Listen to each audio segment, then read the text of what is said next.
And welcome to Silver Screen. I'm Milo Dennison. Joining me is Andrew Leger. The Netflix has released a new Voltron, and finally, like a rehash of an old show is actually good.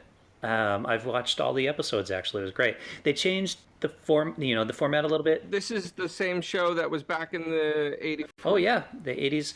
Yeah, It's the same show that was back in 84. yeah, but they've redone it. So a couple of the characters' names are a little different. Like one of the guys' names in the old one was Sven, and it's I don't know something else now. Um, and if you remember the old series, kind of each episode was kind of the monster of the week. What monster is the bad guy going to send, and Voltron's going to have to fight it and beat it. So they changed that, and this has kind of gone for the whole series. So there's like a seasonal story arc instead this time around, which is kind of cool.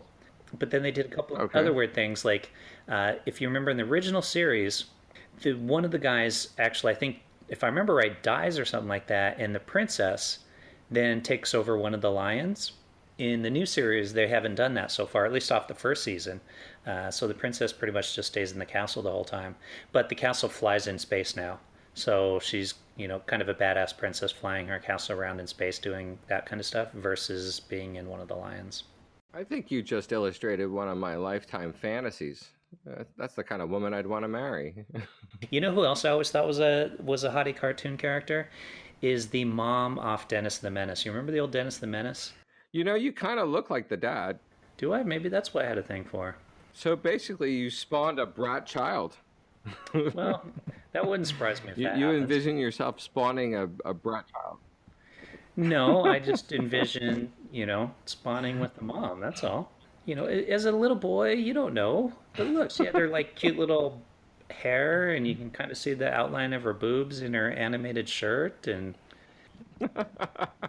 she's doable. But okay, yeah, fair enough. So tell me something though about Voltron. Like, Oh, we're back to Voltron. Sorry, I thought I'm they've still tried looking to at stay pictures of true to the Genesis. story. Sort of. You remember the kind of the old guy that was kind of the mentor of her. She lived in the castle with him or whatever. I can't think of his name. So they've made him kind of into a bit of a joke character now. So they have changed it around a bit, but they've done a good job of, changing things in a way that doesn't piss you off like it often does when they change things. Because you still know that it's made for kids, so they've got to have the childlike comedy mixed in there. It's a good mix. How long has it been since you've been into cartoon porn? I, It's definitely something that's, basically stuck with you from childhood. I think so. I think so. Yeah, So it was Princess Allura, right? that's right. See, because she's alluring. Yeah, so the new Princess Allura, is she dark-skinned? Yeah, they've kind of. I don't. They haven't made like an obvious ethnic kind of thing, but she's from a different planet. So I think they're trying to show that not everybody from the planets looks the same. Yeah. All right, well, let's move on to our last story here. Roman Polanski just had a new movie out, was in Cannes and a few other things. It's not really getting all that great of reviews. I've always been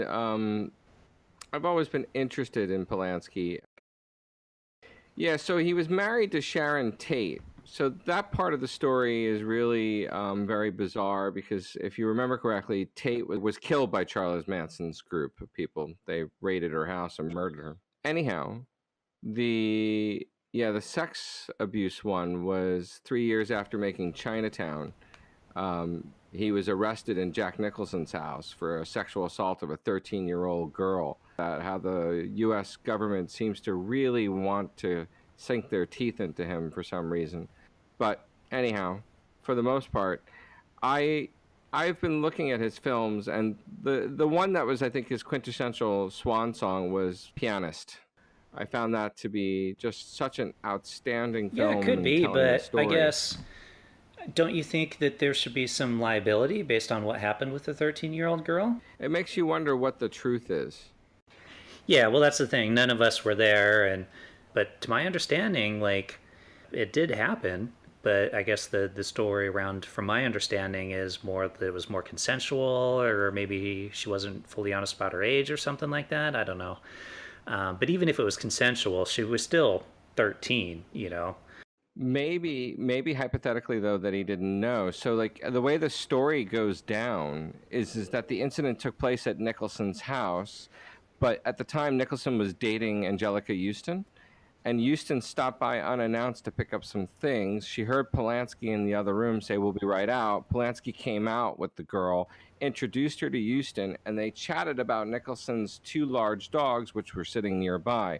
Houston recalled that the girl was wearing platform heels and appeared quite tall. Yeah, well, that's the thing. To my understanding of the story as well, that it was consensual. He pled guilty, thinking he'd get some kind of plea bargain. Basically, the judge was quoted saying, "I'll see this man never gets out of jail." And he told Polanski's friend, Howard Koch, that. So basically, Polanski ran. Polanski told Dino De Laurentiis at one point that he made up his mind that he was getting out of here. And so on his day before sentencing in 1978, he ran.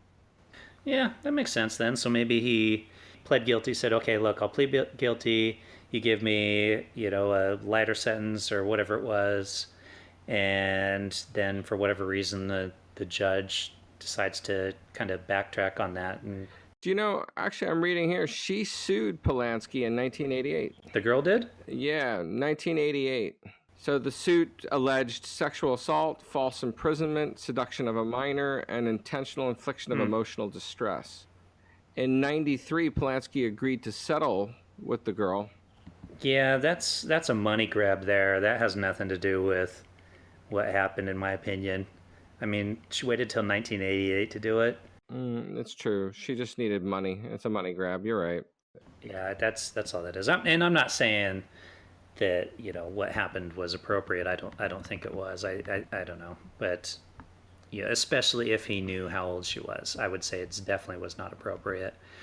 So do you want to talk about then De repris une histoire vraie, I guess is it pronounced? Based on a true story? Yeah, so the one in 2017 Cannes Film Festival, that was screened out of competition at the 2017 festival, has what's her name? Emmanuelle Seigner and Eva Green. It's basically about a writer who debuts her first novel dedicated to her mother, however, starts receiving anonymous letters accusing her of exposing her family to the public, and then suffering from depression and writer's block. The character meets a mysterious young woman who is seductive, intelligent, and intuitive, who basically understands the author better than anyone else.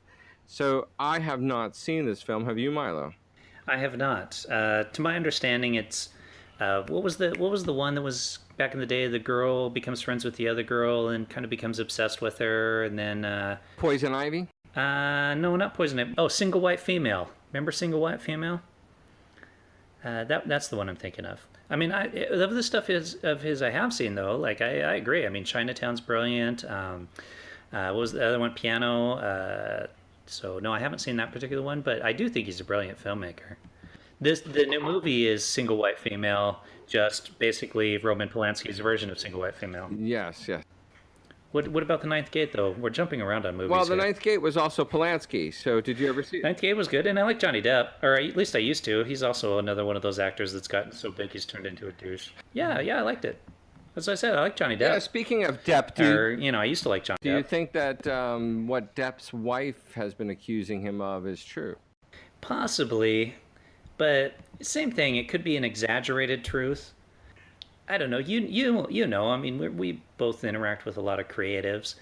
You need to be you need to have emotions, kind of right on the tip there, a lot in order to be able to bring that out into your characters and your performances. Same with musicians and stuff like that. You need to have a certain personality type to be able to tap into that.